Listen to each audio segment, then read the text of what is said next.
आज इतिहास के एक ऐसे दौर की बात करते हैं, एक ऐसा दौर जिसने करीब करीब आधी सदी तक पूरी दुनिया की सांसें थाम रखी थी।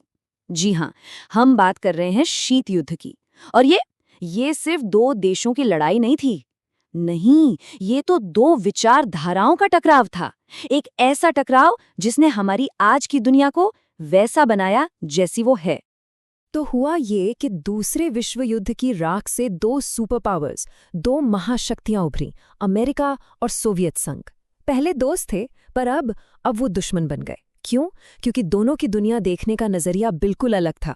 एक तरफ था अमेरिका, लोकतंत्र, पूंजीवाद, खुला बाजार, और दूसरी तरफ था सोवियत संघ, एक पार्टी का राज, कम्युनिज्म। ये सिर्फ राजनीति का फर्क नहीं था, ये दुनिया को चलाने के दो एकदम अलग, एकदम उल्टे तरीके थे। और बस यहीं से शीत युद्ध की कहानी शुरू होती है। तो सवाल ये है कि ये सब शुरू कहाँ से हुआ? जवाब है यूरोप। वो महाद्वीप जो अभी अभी जंग की तबाही से गुजरा था, अब एक नए वैचारिक संघर्ष का, कह सकते हैं कि पहला मैदान बन गया। यहीं पर लकीरें खींची गईं और दुनिया सचमुच दो टुकड़ों में बट गई। देखिए, 1940s के आखिर में हालात बहुत तेजी से बिगड़ने लगे। याल्टा और पोट्सडैम कॉन्फ्रेंस में ये साफ हो गया था कि यूरोप के भविष्य को लेकर दोनों ताकतों में कोई सहमति नहीं है। फिर आया ट्रूमन डॉक्ट्रिन, जिसमें अमेरिका ने खुल्लम खुल्ला कह दिया कि वो कम्युनिज्म को फैलने से रोकेगा। पर असली भूचाल तब आया जब सोवियत संघ ने वेस्ट बर्लिन की नाकेबंदी कर दी, उसे पूरी दुनिया से काट दिया। और उस दिन ये विभाजन, ये बंटवारा सिर्फ एक आइडिया नहीं रहा, बल्कि एक कड़वी हकीकत बन गया। और इसी माहौल में विंस्टन चर्चिल ने वो शब्द कहे जो इस नए दौर की पहचान बन गए। उन्होंने कहा, एक लौह आवरण, एन आयरन कर्टन, पूरे महाद्वीप पर छा गया है। सोचिए जरा इस इमेज के बारे में।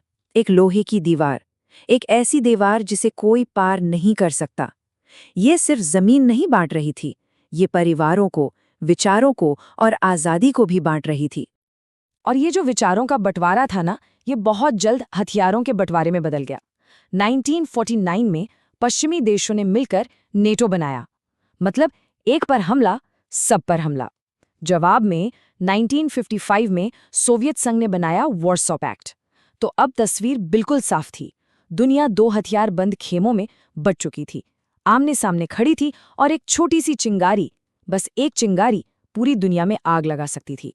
लेकिन ये टकराव सिर्फ यूरोप तक सीमित नहीं रहने वाला था। नहीं, बहुत जल्द पूरी दुनिया एक बहुत बड़ी शतरंज की बिसात बन गई। और इस बिसात पर दो खिलाड़ी थे, अमेरिका और सोवियत संघ। दोनों अपने अपने मोहरें आगे बढ़ा रहे थे, और हर चाल के साथ दांव और भी बड़े और भी खतरनाक होते जा रहे थे। साल था 1949, और इस साल कुछ ऐसा हुआ जिसने दुनिया को हमेशा के लिए बदल दिया। सोवियत संघ ने अपने पहले एटम बॉम्ब का सफल टेस्ट किया। अमेरिका का जो न्यूक्लियर एकाधिकार था, वो टूट गया। अब एक नहीं बल्कि दो दुश्मनों के पास पूरी इंसानियत को खत्म करने की ताकत थी। और यहीं से शुरू हुई वो खौफनाक हथियारों की दौड़। और इस दौड़ ने एक बहुत ही अजीब, और सच कहूं तो एक डरावने सिद्धांत को जन्म दिया, जिसे कहते हैं म्यूचुअली अश्योर्ड डिस्ट्रक्शन, यानी मैड मतलब पागल। और ये था भी पागलपन ही। इसका सीधा सा मतलब था कि अगर तुम मुझ पर हमला करोगे तो मैं तुम्हें पूरी तरह तबाह कर दूंगा, और इस कोशिश में मैं भी तबाह हो जाऊंगा। तो नतीजा, कोई भी पहला बटन दबाने की हिम्मत नहीं करेगा। सोचिए, दुनिया की शांति इस पागलपन भरे डर पर टिकी थी। और फिर कोरिया में दुनिया ने पहली बड़ी प्रॉक्सी वॉर देखी। प्रॉक्सी वॉर मतलब ये कि अमेरिका और सोवियत संघ सीधे सीधे नहीं लड़े ना, उन्होंने अपने अपने साथियों को, यानी नॉर्थ और साउथ कोरिया को हथियार दिए, पैसा दिया और लड़ने के लिए छोड़ दिया। ये बहुत ही भयानक जंग थी जिसका कोई नतीजा नहीं निकला, लेकिन इसने एक खतरनाक ट्रेंड शुरू कर दिया। अब सुपर पावर्स दूर किसी और के देश में किसी और के सैनिकों के जरिए अपनी लड़ाई लड़ने लगे थे। 1962 क्यूबन मिसाइल क्राइसिस, वो 13 दिन जब दुनिया सचमुच परमाणु युद्ध के मुहाने पर खड़ी थी। हुआ ये कि सोवियत संघ ने क्यूबा में न्यूक्लियर मिसाइलें तैनात कर दी, अमेरिका से बस 90 मील दूर। 13 दिनों तक पूरी दुनिया ने सांस रोक कर देखा। क्या ये दुनिया का अंत है? क्या अब सब खत्म हो जाएगा? खुशकिस्मती से आखिरी पल में डिप्लोमेसी काम कर गई, लेकिन दुनिया को ये समझ आ गया था कि वो आग से खेल रही है। अब शीत युद्ध का जो अगला दौर था ना, वो बड़ा ही अजीब था, कॉन्ट्रडिक्शन से भरा हुआ। मतलब एक तरफ तो बहुत ही भयानक प्रॉक्सी युद्ध चल रहे थे, लेकिन दूसरी तरफ शांति के लिए कुछ नाजुक कोशिशें भी हो रही थीं। एक अजीब सा माहौल था। 1970 का दशक इसी विरोधाभास की मिसाल है। जरा सोचिए, एक तरफ वियतनाम में और बाद में अफगानिस्तान में एक पूरी की पूरी पीढ़ी जंग की आग में झुलस रही थी, और वहीं दूसरी तरफ उन्हीं देशों के नेता टेबल पर बैठकर न्यूक्लियर हथियारों को कम करने के लिए संधियों पर साइन कर रहे थे। ये एक ऐसा दौर था जहां जंग का खौफ और शांति की उम्मीद दोनों साथ साथ चल रहे थे। लेकिन शांति की ये जो थोड़ी बहुत उम्मीदें थीं, वो 1979 में चकनाचूर हो गईं। क्यों? क्योंकि सोवियत संघ ने अफगानिस्तान पर हमला कर दिया, और इस एक कदम ने सब कुछ बदल दिया। डिटेंट यानी तनाव कम करने का जो दौर था, वो खत्म हो गया। एक नया भयानक युद्ध शुरू हुआ, और दोनों महाशक्तियों के बीच का अविश्वास पहले से भी ज्यादा गहरा हो गया। शीत युद्ध एक बार फिर से सुलग उठा था।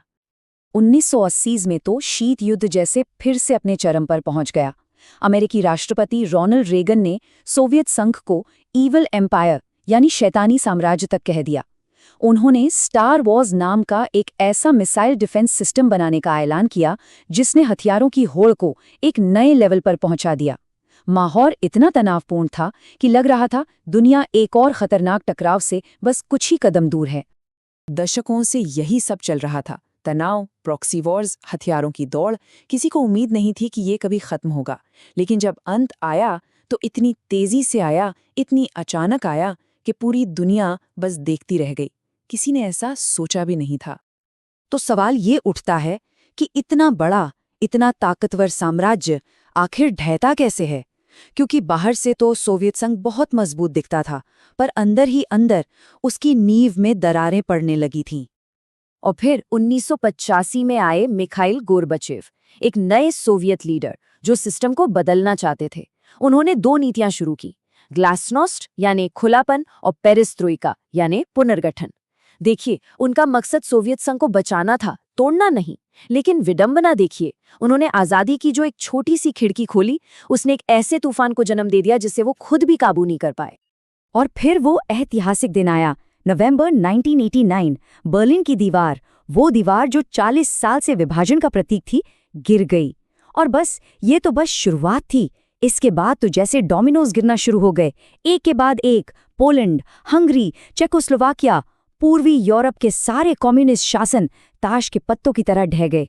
और सिर्फ 2 साल के अंदर जो चीज कभी नामुमकिन लगती थी, वो हकीकत बन गई। सोवियत संघ का ही अस्तित्व मिट गया। 25 दिसंबर 1991, क्रिसमस का दिन, और इस दिन शीत युद्ध आधिकारिक तौर पर खत्म हो गया। 45 साल का लंबा टकराव खत्म। अब दुनिया 2 ध्रुवों में नहीं बटी थी। एक नए दौर की शुरुआत हुई, जिसमें अमेरिका दुनिया की इकलौती सुपर पावर बनकर उभरा। तो शीत युद्ध तो खत्म हो गया, पर क्या वो वाकई में खत्म हुआ है? उसकी विरासत, उसकी परछाई आज भी हमारे साथ है।